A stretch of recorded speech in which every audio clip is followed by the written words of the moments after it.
A proibição, na verdade, sempre parte do princípio de que em algum momento será violada. Toda proibição não somente pode, mas deve, em determinadas situações, ser transgredida. A guerra, por exemplo, não somente suspende a proibição do assassinato, mas o recomenda.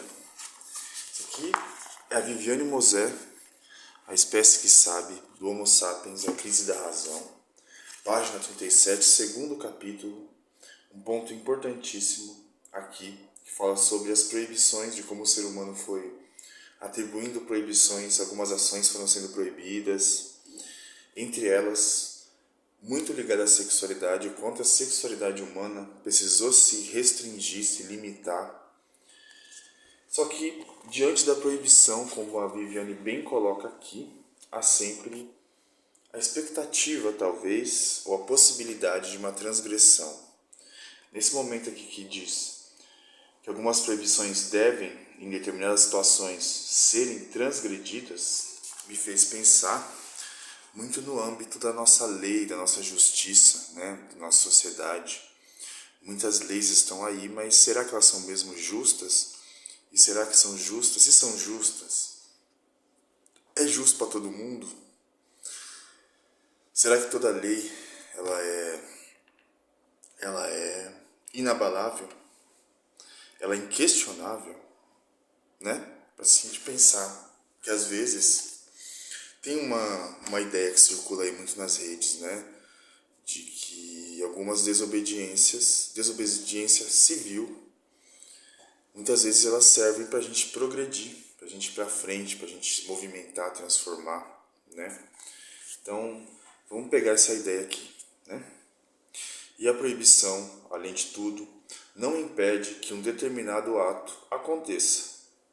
O que faz é transferi-lo para o lugar do proibido, ou seja, o gesto proibido passa a ser exercido como transgressão. Olha só, eu acho que todo mundo já deve ter ouvido, acho que a maioria das pessoas já deve ter ouvido aquela frase, né? Aquela ideia de tudo que é proibido é mais gostoso, né? Acho que tem um pouquinho disso aqui, né? É este o lugar do erotismo. Ao conter os movimentos sexuais, as proibições não busca impedir a realização da ação. Ao contrário, estimulam-na. Foi exatamente em função das proibições que nossa sexualidade se potencializou em erotismo. Essa expressão eu sempre acho bastante essa ideia, né? Ainda para mim é muito complexa, tô construindo aqui, lendo junto, para poder entender melhor, para poder se apropriar melhor dessa ideia de como a proibição faz com que a sexualidade se potencialize em erotismo. A gente penso numa sexualidade mais animal, biológica, o ato do coito, como se fosse só isso, né? O ser humano não é só isso, né? Definitivamente não é só isso. Me parece que aí entra o erotismo. Fantasias, simbolizações, né? Investimento libidinal para além da questão sexual, para a vida, né? Vamos seguindo aqui a ideia, vamos seguindo. Olha só que interessante aqui. O erotismo é o desequilíbrio que coloca nosso ser em questão. Se apenas nos submetemos à proibição, aos poucos nos esquecemos do que a faz necessária. Ou seja, da razão por que foi criada. Mas no momento da transgressão, é só nesse momento, conhecemos a angústia do ilimitado, do infinito, que fundamenta a existência de todos os limites. Que foi fundo, né? Eu já tinha lido isso aqui, vou ler de novo. O erotismo é o desequilíbrio que coloca nosso ser em questão. Há um desequilíbrio que nos coloca em questão, né? Isso envolve o erotismo. Se apenas nos submetemos à proibição, se formos sempre submissos, aos poucos a gente esquece do que a faz necessária, o que faz a proibição necessária, né? Qual a razão pela qual foi criada? E é no momento da transgressão que a gente conhece a angústia do ilimitado, do infinito, que fundamenta a existência de todos os limites. Olha só, né? Na transgressão a gente conhece a angústia, está dizendo dito aqui, né? A angústia do infinito, daquilo que não tem borda, que transborda, né? Pois é, justamente no ato de burlar a lei, vamos dizer assim, né? De transgredir a lei, a gente sente uma ilimitação. A gente lembra um pouquinho dos vídeos anteriores, né? Das páginas anteriores, de como nós humanos na história foi necessário que a gente se limitasse, né? Daí que se cria as leis, as proibições. Só que daí para onde que isso vai, né? A gente precisou se limitar, proibir algumas coisas. Daí na proibição a gente transgride em algum momento. E na transgressão, quando a gente barra o limite, ultrapassa o limite, fura o limite, a gente se depara com a angústia do ilimitado. Então a liberdade, né, a gente sempre pensa a liberdade de uma forma um pouco romântica, às vezes, né? E é gostoso pensar a liberdade de forma romântica, não vamos mentir, né? A gente transgride em alguns momentos, para o bem ou para o mal, enfim, que é bem e mal. Mas e a angústia de lidar com esse ilimitado, com essa liberdade suposta que vai para o universo, né? A gente também não consegue lidar com isso. Então, olha só como a enrascada que a gente está como humanos, né? As questões que a gente tem aí na nossa vida. A transgressão da proibição traz a angústia que fundou a proibição. A transgressão da proibição traz a angústia que fundou a proibição. Eu acho que tem um pouco a ver com o que eu estava falando aqui, ou seja, a transgressão justifica e fortalece a proibição. Ela é ao mesmo tempo seu ultrapassamento e seu complemento. Olha só, a transgressão da proibição traz a angústia que fundou a proibição, ou seja, a transgressão justifica e fortalece a proibição. Quando se transgride, se fortalece essa proibição, né? É uma coisa que vai se retroalimentando, né? Não é tão estático, tão rígido, tão certo. Existe a proibição, existe a transgressão. No meio disso, outras coisas. Vejam bem, né? A gente está falando disso de muitos modos, muitas leis que criamos para nós mesmos, as leis que nos regem, apesar de não terem sido criadas por nós mesmos, no âmbito individual, no âmbito social, político, tudo isso, né? Tudo isso. Por isso o erotismo, como atividade propriamente humana, é o ato de o ser humano colocar em questão seu ser, sua humanidade. Quando transgride, suspende a lei, mesmo que provisoriamente. O erotismo é o gesto de experimentação dos limites, gesto que muito mais do que uma escolha é uma exigência necessária à continuidade dos próprios limites.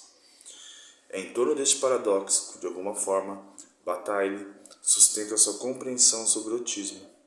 O erotismo é ao mesmo tempo a experimentação e a rejeição da condição humana.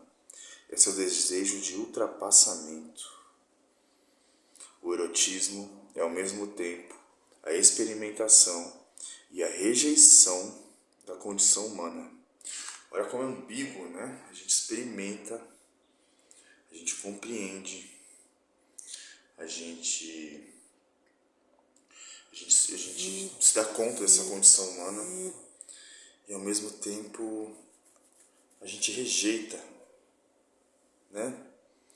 A gente está sempre nessa linha, nesse limite, parece, entre experimentar, vivenciar, sentir, sofrer, se alegrar, gozar e ao mesmo tempo se angustiar. É como se a gente estivesse tentando sair para fora. Quando a gente sai, aquele êxtase, mas ao mesmo tempo angústia, a gente volta para dentro. Não sei, né? Esse movimento do erotismo, a gente vai continuando aqui, tentando entender. E eu acho que dá para ler mais um parágrafo aqui, né, pelo tempo. Se o conjunto de nossas vidas fosse regulado por proibições e leis, perderíamos a força, a espontaneidade, a alegria de viver e seríamos transformados em coisas. Isso aqui acontece às vezes, viu? A gente vive numa sociedade aí, uma cultura que está sempre reforçando essa ideia da lei, da proibição, o que a gente proíbe, o que a gente transgride, né? Indo para os fatos concretos, a gente pensa em proibições de drogas. Eu acho que em algum âmbito, proibições de algumas práticas sexuais. Eu acho que em outros âmbitos, proibição. Eu acho que limitação de acesso a bens materiais, acesso a lazer, acesso a muita coisa. Assim, algo que barra, né? Algo que barra. E muitas vezes o ato de transgredir está vinculado na nossa cultura aqui, no mundo concreto, à ideia de crime. Né? A gente entra num ponto aí mais delicado. Né? Mas vamos devagar, não vamos tão longe, só para a gente começar a pensar algumas coisas. Né? O objetivo da lei e dos limites é conter, ordenar, contenção e ordem. Muito complexo pensar isso, mas inicialmente a gente pega essa ideia. As restrições não existem para impedir a vida, mas para permiti-la, potencializá-la. Sim.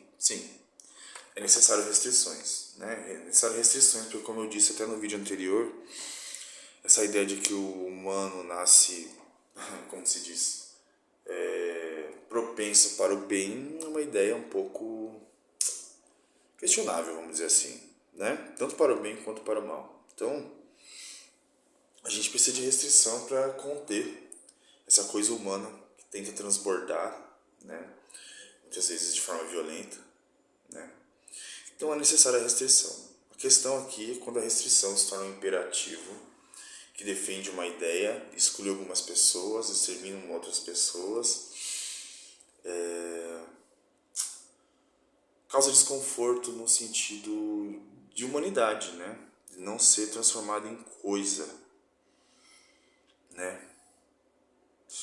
A animalidade, isso que por um lado queremos negar, depende. Eu acho que muitas vezes o ser humano se agarra à ideia de animalidade, mas assim de um modo geral, pensando na história do humano aqui, a ideia de desvinculação da natureza, sim.